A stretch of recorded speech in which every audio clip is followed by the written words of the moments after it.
Assalamualaikum warahmatullahi wabarakatuh. Alhamdulillahirabbil alamin. Allahumma sholli ala Muhammad wa ala ali Muhammad. Ini mohon maaf, ini saya maskernya agak saya turunkan karena nanti jadi ngos-ngosan gitu. Pada hari ini insya Allah kita akan membahas tentang penyusunan soal HOT. Saya yakin Bapak Ibu semuanya insya Allah sudah bersa dan mungkin sudah terbiasa mungkin. Nah, akan tetapi pada kali ini saya akan istilahnya mengeser ulang ini hasil dari pembacaan saya terhadap modul soal HOT yang ada di Kemendiknas kalau nggak salah, atau dari file-file yang terkait dengan soal HOT.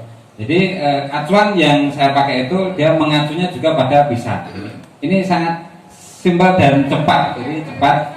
Nanti lebih waktu yang ada nanti kita manfaatkan untuk pembuatan dan untuk tanya jawab. Nah, ini insya Allah saya hanya berbagi kepada para senior. Ini mohon maaf nanti kalau ada kekurangan. Jadi yang pertama terkait dengan pengertian soal HOT ini. Jadi soal HOT ini adalah untuk instrumen mengukur kemampuan berpikir tingkat tinggi.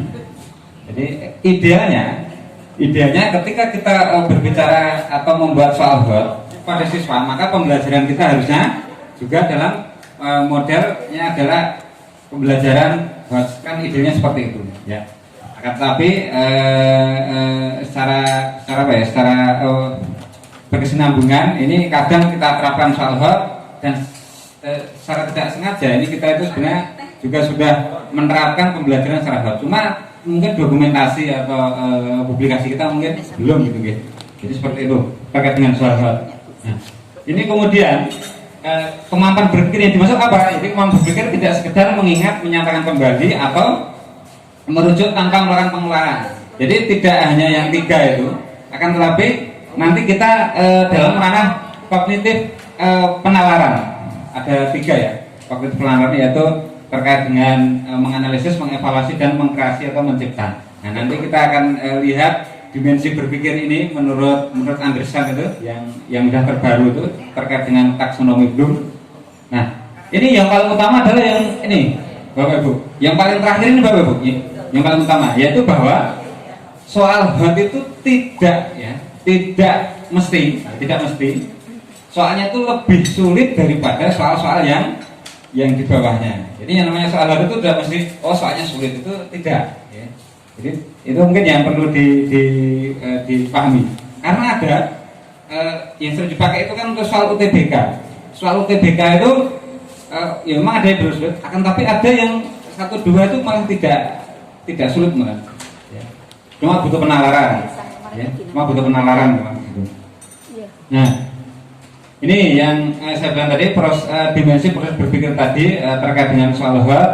Jadi soal HOT itu ini Bapak Ibu juga sudah tahu, ini fokusnya adalah di bagian mengkreasi, mengevaluasi dan menganalisis. Artinya ini lebih ke proses berpikir atau kognitifnya ya. Memang untuk soal HOT itu, kalau yang terkait dengan psikomotorik itu kan tidak masuk di soal HOT terkait dengan psikomotorik. Memang ini yang dikeluarkan adalah di bagian penalarannya, menganalisis, mengevaluasi. Dalam menganalisis nanti ini terkandung di dalamnya terkait dengan membandingkan. Jadi membandingkan, dan umumnya materi atau konsep yang diberikan itu tidak hanya satu.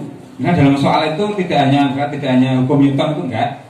Akan tetapi di situ nanti ada gabungan. Di hukum Newton hanya itu dicari dari kinematika. Jadi ya minimal 2 atau nanti 3. Jadi ada beberapa konsep yang dimasukkan ke situ.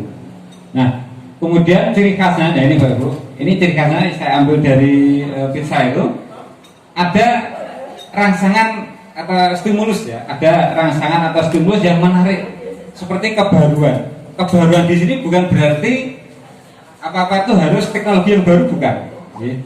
Karena nanti kalau sejarah itu kan tidak mungkin menampilkan sesuatu yang baru, karena namanya sejarah kan berbicara tentang masa lampau. Ya. Jadi di sini kebaruan itu adalah sesuatu yang nanti itu mendorong siswa itu kok kayaknya ini belum viral. Nah, maka ini kita viralkan. Nah, seperti itulah kira-kira. Ini yang pertama. Yang kedua, ini memuat gambar grafik yaitu kontekstual, kemudian bisa teks atau visualisasi yang mana itu nanti sesuai dengan kenyataan yang ada. Jadi tidak abstrak lagi. Di sini adalah sesuatu yang sehari-hari kita jumpai gitu ya. Sehari yang kita jumpai. Nah, yang paling utama di sini dalam penyelesaiannya, ini ciri-cirinya ini banyak nih ya. Cuma ada 5 poinnya itu di dalam pizza itu. Tapi sebenarnya dari 5 ini dua hal. Yang satu terkait dengan konsep mengkombinasikan berbagai konsep dari materi. Yang kedua itu terkait membaca data. Membaca data itu memproses, mencari kaitannya, kemudian menggunakan informasi dan menelaah itu. Jadi seperti itu. Nah, ada 2 itu ya. Jadi sehingga nanti dalam soal HAT itu ada gabungan-gabungan materi, mungkin bisa lengkap dari materi yang kita sudah sering jumpai, misalkan listrik dipadu dengan kalau energi listrik diambil dari cahaya, sehingga ada paduan dari beberapa konsep itu. Jadi seperti itu Bapak Ibu. Nah, yang terakhir ini jawaban terserah pada stimulus ini tidak mesti ada. Jadi ini kadang ada, kadang tidak. Ya, ini relatif kalau yang terakhir ini. Ini ciri khas soal HAT itu, sehingga nanti Bapak Ibu ketika kita membuat soal HAT ini nanti ya, maka nanti muncul seperti ini. Jadi rangsangan atau stimulus yang menarik, yang belum viral itu apa misalkan, yang terkait yang menarik itu misalkan rangsangan yang kontekstual. Ini biasanya pakai stimulus Ibu. Saya pakai bahasanya kok rangsangan. Gimana rangsangan gitu ya? Biar merangsang teman ini. Jadi dalam penyelesaiannya itu nanti harus muncul kayak gini. Jadi ada transfer konsep, gambar yang kita tampilkan, teks yang kita tampilkan itu di situ bisa dianalisis dan membantu dari soal tersebut.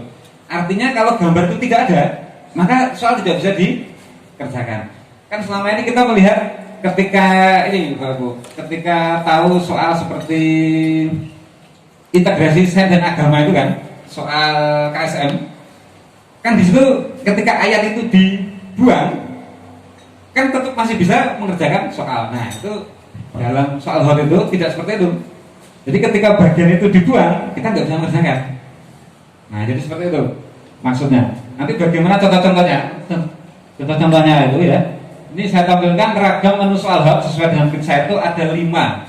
Yang pertama pilihan ganda. Pilihan ganda ini cirinya ada jawaban pengecoh atau bahasa Indonesia atau distraktor atau pengacau atau pengecoh. Cuma untuk membuat itu memang ya lumayan sulit nih untuk membuat soal pengecoh itu. Kan yang tahu jawaban kita. Kalau siswa kan nggak tahu ini pengecoh atau tidak dia. Ini agak relatif nih. Yang kedua itu pilihan ganda kompleks. Ini Bapak Ibu sering menjumpai soal misalnya seperti ini. Pernyataan 1 sampai 4. Kalau benar 1, 2, 3, maka jawabannya A, gitu ya. 1, 3 B, 2, 4 C. Dan nah itu namanya pilihan ganda kompleks. Atau tipe model ini sebab akibat. Ada pernyataan, sebabnya nih.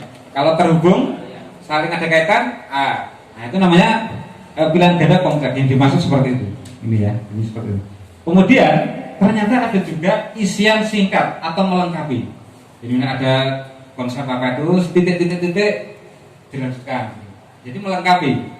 Jadi, ternyata soal HAT itu juga mengandung di situ bisa mengingat. Padahal tadi kita tidak boleh mengingat, tadi kan menalar ya. Memang di kata-kata di modul yang dari saya itu bicaranya begini. Sebisa mungkin kita tampilkan jawabannya itu tidak ada di buku teks. Ya, itu memang dipikir-pikir ya agak sulit ya kan, hampir semuanya sudah di buku teks. Kemudian yang keempat, ini jawaban singkat atau pendek. Ini bedanya kira-kira apa ini? Ya, ini saya membedakannya kok lumayan memahami yang dijelaskan itu gimana ya? Jawaban singkat atau pendek ini mungkin di bagian akhir. Kalau isian singkat melengkapi itu bisa di tengah atau di mana gitu. Perbedaan seperti itu. Nah, yang terakhir adalah soal urean. Nah, jadi ada 5 tipe ini.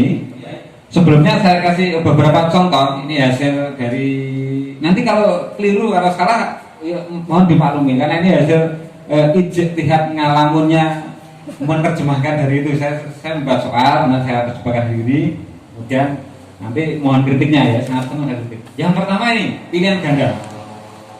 Jadi misalnya seperti ini.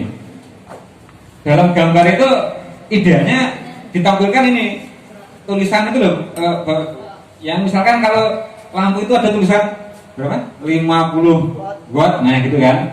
Cuma kalau sini saya nyari-nyari kok untuk pemanas itu kok saya cari di gambar itu kok nggak ada ya, gitu.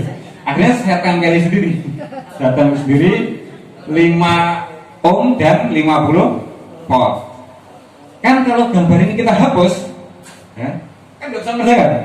Nah begitu maksudnya. Ini saya hanya mau menampilkan itu saja ya. Ini kurang sempurna. Pilihan gandanya itu ada konsep membandingkan transfer antar materi listrik dan kalor gitu. Listrik sama kalor. Jadi kan ada kombinasi dari dua materi. Terus pilihan gandanya itu nggak satu pilihannya ya. Jadi kan macam-macam ini. Dibutuhkan 5 menit untuk menulis sampai sini. Sehingga ini jawabnya harus ngecek satu-satu akhirnya. Nah itulah tipe-tipe yang saya pahami dari soal UTBK, dari soal HOTS yang ditampilkan seperti itu. Ini yang pertama, soal pilihan ganda. Kemudian yang kedua, pilihan ganda kompleks. Jadi 1, 2, 3, 4. Ini simpel sekali soalnya. Cuma di situ ada 2 hal yang saya tampilkan, yaitu bendanya ketika diam dan ketika bergerak. Kan ini konsepnya kan ketika gaya gesek, gaya dorongnya itu kurang besar dari gaya gesek statis, kan? Maka bendanya tetap diam. Terus gaya geseknya nanti yang mana? Nah ini salah satu pilihan ganda kompleks. Atau bisa juga misalkan soal sebab akibat. Nah ini tetap bernalar. Nalarnya bagaimana? Ini kalau hanya hitung-hitungan saja, itu kalau tidak tahu nalar benda itu bergeraknya ketika apa, syarat bergerak apa, maka ya tidak sampai gitu ya. Orang maksudnya kan kita orang nalar soal itu. Mungkin enggak. Masa kita kan berat. Kemudian yang isian singkat seperti ini Bapak Ibu. Yang ini ya. Nanti ini kita bisa diskusi nanti kalau ada pertanyaan, saya sangat senang. Saya mengenal tiru tapi saya menampilkan pembacaan saya gitu. Pak Arif sih kurang gini ya. Jadi isian singkat dan melengkapi, ya isian singkat melengkapi.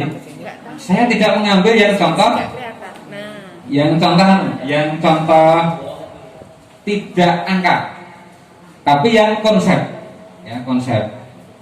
Ya fisika itu enaknya sebenarnya pakai angka, kan? Cuma ini saya kasih contohnya itu yang tidak angka. Jadi misalnya seperti ini. Ini ada gambar. Walaupun gambar ini sebenarnya kalau dihapus itu tidak masalah, ini kan. Akan tetapi tampilan stimulusnya itu saya tampilkan dalam bentuk berita nih, lembaga penerbangan antar negara. Ini stimulusnya di situ, bukan gambarnya. Oke. Kemudian kekuatan paling lemah roket terdeteksi saat di titik tertinggi. Kan saat itu tertinggi kecepatannya paling minimal. Atau kecepatan itu diwakili lebih dekat dalam dinamik itu kan tenaga kinetiknya. Jadi ingatan ini mungkin contoh gini ya, yang bisa saya hadirkan. Yang kedua, kalau jawaban singkat, maka di bagian akhir seperti ini. Ini sebenarnya mirip dengan tadi. Misalkan ini terkait dengan kasus anomali air. Jadi ada stimulus, kemudian di bagian akhir itu pertanyaannya adalah fenomena dari wilayah subdingin itu ya. Jadi kata-kata seperti pada gambar paling kanan. Nah itu kalau misalkan kata-kata itu tidak ada, kan nanti bisa juga sebenarnya. Cuma ini untuk penguat lah istilahnya yang untuk bagian kanan itu. Nah ini jawaban singkat atau isian lengkap. Saya agak kabur untuk memahami itu. Memahami itu sebenarnya contohnya kayak apa tahu. Jadi seperti itu. Yang terakhir uraian. Nah, uraiannya seperti ini, ya. Uraiannya seperti ini misalkan. Stimulus atau rangsangannya saya taruh di bagian paragraf pertama, ya, stimulusnya itu. Kemudian kontekstualnya saya tampilkan dalam bentuk grafik ini. grafik ini kalau hilang maka tidak bisa mengerjakan otomatis. Ya, jadi grafik hubungan antara S dan T ini nanti menampilkan kecepatannya V arah X, sedangkan V arah Y-nya, vektor arah Y-nya itu ditampilkan dalam bentuk persamaan. Nah itu mencari kecepatannya kan otomatis diturunkan. Nah nanti akan ketemu V totalnya, akar Vx kuadrat Vy kuadrat. Ini mungkin untuk contoh simpel paling simpel di Korea. Jadi tidak terlalu rumit ya, tidak terlalu rumit. Karena saya memegangi tadi bahwa soal itu tidak mesti soal yang sulit, tidak mesti soal yang sulit. Ya, sementara ada kurang, mohon maaf, kita lanjutkan diskusi ya. Kurangnya mohon maaf. Assalamualaikum warahmatullahi wabarakatuh.